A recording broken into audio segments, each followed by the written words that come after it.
দেখেন আমাদের ভাইয়েরা, আজকে যেভাবেই হোক না কেন বাংলাদেশের এমন একটা মহামারী খারাপ অবস্থা যাইতেছে, আপনারা কম বেশি সবাই ভালো করে জানেন।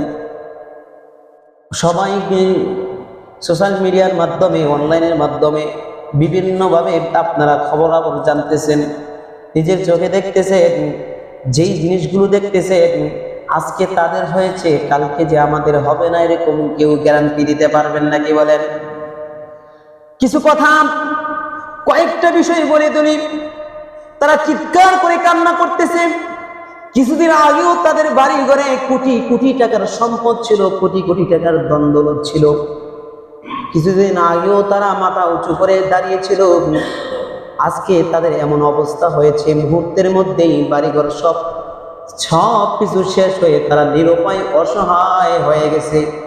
প্রাকৃতিক কারণে, দুর্যোগের কারণে তাদের অবস্থা এমন করুণ অবস্থা হয়েছে। তাদের এখন আল্লাহ তাআলার নসরত আর মুসলমান ভাইদের পাশে না থাকলে তাদের আর কোনো বাঁচার উপায় থাকবে না। কথা বলেন ঠিক কিনা?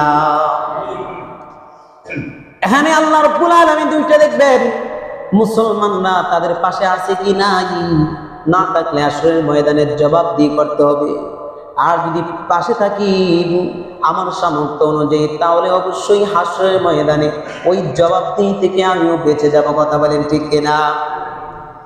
এজন্য দেখেন, ছোট ছোট মাসুম বাচ্চারা, আপনারা দেখে দেখবেন সোশ্যাল মিডিয়াতে, আমি নিজের চোখে দেখেছি, লাল একটা ছোট একটা ভলের মধ্যে করে ছোট বাচ্চার কোনো খাবারের ব্যবস্থা নাই, না থাকার কারণে মা বাচ্চারা হয়তো 10 মাস বা 8 মাস এরকম হবে, এই বাচ্চারা কোলের বাচ্চাটাকে খেতা দিয়ে মরিয়ে ওই বলের উপরে রেখে দিয়ে ছেড়ে দিয়েছে। কি করবে মা? নিজের জান বাঁচানি অনেক ব্যবস্থা করতে পারছে না, নিজে বাঁচবো কিনা সে আশঙ্কা নাই, সন্তানকে কি করবে? খাবারের মতো কোনো ব্যবস্থা নাই। মানুষগুলো বাঁচার জন্য ছটফট করতেছে। মানুষগুলো দেখেন, আগে আমরা অন্য রাষ্ট্রের কথা বলতাম, এখন নিজের দেশের অবস্থা এরকম। নিজের দেশের অবস্থায় যদি আমরা পাশে না থাকি, কে থাকবে বলেন? আমার ভাইয়েরা, বাঁচার জন্য মানুষগুলো গাছের আগায় গিয়ে উঠে আসে, চিৎকার করতেছে, কান্না করতেছে। এক মুঠো খাবার খাওয়ার মতো তাদের কোনো নাই, কোনো কিছু নাই। প্রবাসী দেখে সন্তানেরা হাউমাউ করে কান্না করতেছে, আর বলতেছে, আমার মাকে বাঁচান, আমার বাবাকে বাঁচান, আমার বাবা আমাকে, আমার সন্তানাদেরকে বাঁচান, তাদেরকে যত টাকা লাগে আমি দিব। আমার সন্তান, আমার বাবা মাকে দেখেন আজকে 3-4 দিন যাবত তাদের সাথে যোগাযোগ নাই। চিৎকার করে কান্না করতেছে, তাদের এমন এক অবস্থা হয়ে গেছে। মুসলমান ভাইয়েরা আমার, আপনারা দেখে থাকলে বুঝবেন, নিজেকে কন্ট্রোল করার মতো অবস্থা নাই, নিজেকে ধৈর্য ধরে রাখার মতো অবস্থা নাই। আপনি যদি সেই পরিস্থিতির মধ্যে পড়েন তাহলে বুঝতে পারবেন কেমন অবস্থা তারা আছে। রাত নাই, দিন নাই, ঘুমাইতে পারে না, তাদের কোনো অবস্থা নেই, খাবারের কোনো ব্যবস্থা নাই, পোশাক যে পরবে সেই পরিবেশটাও নাই। এমন একটা দুর্যোগের মধ্যে আছে, বিপদের মধ্যে আছে, যেই সময়টা তাদের এমন কিয়ামত ঘটলে যে অবস্থা হয়, সেই পরিস্থিতি এখন তাদের মাঝে চলে আসছে। আমি আর আপনি বুঝি না, ঠিক মতো ঘুমাইতেছি, খাওয়া দাওয়া ঠিক মতো করতেছি, আরামের বিছানায় শুয়ে আছি, আমরা তো চিন্তা করি না, একটু ভাবিও না। আমার মুসলমান ভাইয়েরা এমন অবস্থায় আছে। এই জন্য আপনাদের এখনই উচিত, আমার মুসলমান ভাইদের পাশে না থাকলে কিয়ামতের ময়দানে জবাবদিহি করতে হবে।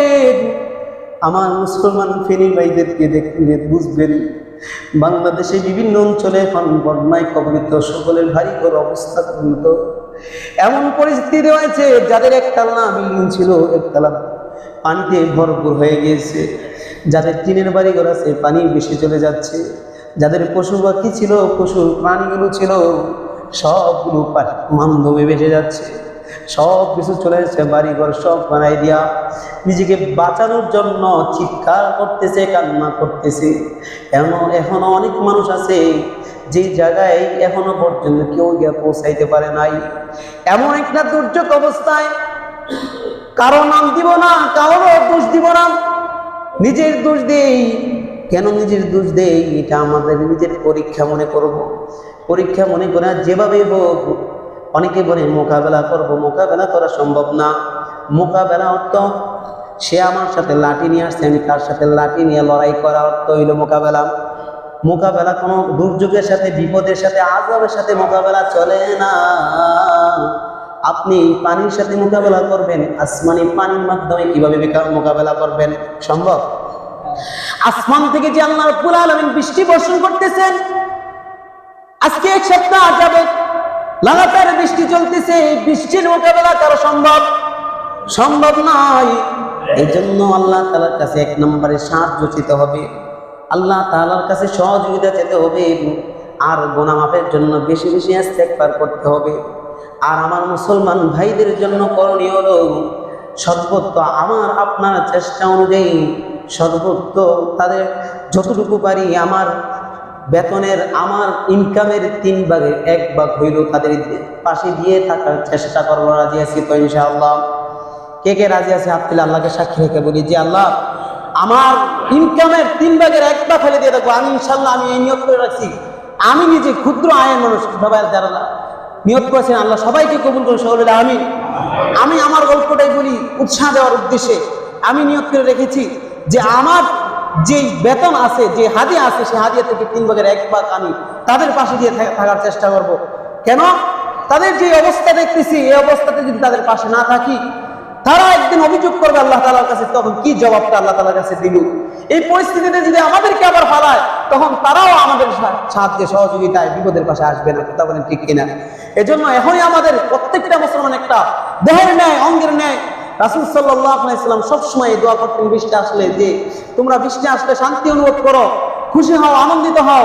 আমি যখন বৃষ্টি আসে তখন আমি আশঙ্কায় থাকি, ভয়ে থাকি যে এই বৃষ্টির মাধ্যমে মুসলমানদের উপর নিয়ে আবার আযাব চলে আসে, গজব চলে আসে। কারণ এই বৃষ্টি আস্তে আস্তে এক সময় বাড়িঘর যদি চলে যায়, মানুষগুলো বাঁচার মতো কোনো উপায় থাকবে না, কিছু খাওয়ার মতো উপায় থাকবে না। দেখেন আজকে তাদের অবস্থা থেকে পায়খানা করার মতো ব্যবস্থা নাই, তারপরে আপনি পানি খাওয়ার, বিশুদ্ধ পানি খাওয়ার মতো তাদের ব্যবস্থা নাই, তাদের খাবার খাওয়ার মতো ব্যবস্থা নাই, ভালো করে আরাম করে বিছানা করবে সেই ব্যবস্থা নাই, ঘুমাইবে সেই ব্যবস্থা নাই। খালি চিৎকার চিৎকার করে কান্না করতেছে, আর তাদের স্বজনদেরকে হারিয়ে ফেলতেছে। এই অবস্থায় তাদের দিনগুলো কাটতেছে। কি অবস্থায় তারা দাঁড়াইছে আমি আর আপনি বুঝতে পারবো না। যে বিপদে পড়ে সেই বুঝে বিপদটা কত ভয়ঙ্কর করে আসে, কত বিপদটা কত বিপজ্জনক, কত বড় ক্ষতি, তার জন্য কতটা বড় ভয়ঙ্কর, সেই বুঝে একমাত্র যার বিপদ আসে, যার ব্যথা হয়, সেই বুঝে ব্যথাটা অনুভব করতে পারে। আমি আর আপনি দূরে থেকে, সুখে থেকে, আরামের বিছানায় ঘুমিয়ে কি কতটুকু বুঝতে পারবো? আমরা কতটুকু বুঝতে পারবো না। এজন্য এখনই সময় আমার মুসলমান ভাইদের পাশে দাঁড়াবো এবং সবাই চেষ্টা করব আমাদের এই অঞ্চলের মুসল্লি কেরাম, সম্মানিত মুসল্লি কেরাম, ভালো করে বুঝবেন, আমাদের এই অঞ্চলে আমার কাছে এই পর্যন্ত 4 থেকে 5টা গ্রুপ আসছে। আমাদের কুমিল্লা জেলার ওলামায়ে কেরাম ফোন দিয়েছেন সাহায্য সহযোগিতার জন্য, ফেনী থেকে ফোন দিয়েছেন, তারপরে আমাদের তিতাস থানা, আমার নিজের জেলা যেটা, তিতাস থানা থেকে ফোন দিয়েছেন ছাত্র আন্দোলন, ইসলামী ছাত্র আন্দোলনওয়ালা, তারপরে ইসলামী ছাত্র শিবিরেরা, তারপরে আমাদের এখানে আমাদের এই গ্রামের ছাত্র ভাইয়েরা আলহামদুলিল্লাহ তারাও এই কাজে এগিয়ে আছে, তারাও এই কাজের মধ্যে উৎসাহ হয়ে, সাইফুল এবং রাসেল আর অনেকেই, তারা একটা সংগঠন আছে, এই সংগঠনের মাধ্যমে তারাও সাহায্য সহযোগিতা করার জন্য একটা গ্রুপ গতকাল রাতেই চলে গিয়েছেন, আরেকটা গ্রুপ রয়ে গিয়েছে, আপনাদের কাছে সাহায্য সহযোগিতা চেয়েছেন। তারপরে এই অঞ্চলের মুন্সিগঞ্জ জেলার আপনাদের ওলামায়ে কেরাম যারা আছেন, তারাও আমার কাছে আজকে ফোন দিয়েছে জুমার আগে, যে আপনার মসজিদ থেকে সাহায্য সহযোগিতা যতটুকু পারেন আমাদেরকে সহযোগিতা করবেন, আমরা এখান থেকে একটা টিম তৈরি করে ওইখানে আমরা যাওয়ার চেষ্টা করব, সকলে যাব, প্রত্যেকটা মসজিদে এভাবে সাহায্য সহযোগিতা করবে। অতএব আমি আর আপনি যে যতটুকুই পারি, ওই যে বললাম 3 ভাগের 1 ভাগ হলেও সহযোগিতা করার চেষ্টা করব। ওই 3 ভাগের 1 ভাগটা দরকার হয় যারা যারা আমাদের কাছে চাইছে সবার সাথেই থাকবো, কিছু কিছু হইলো দিয়ে থাকবো। রাজি আছি তো ইনশাআল্লাহ?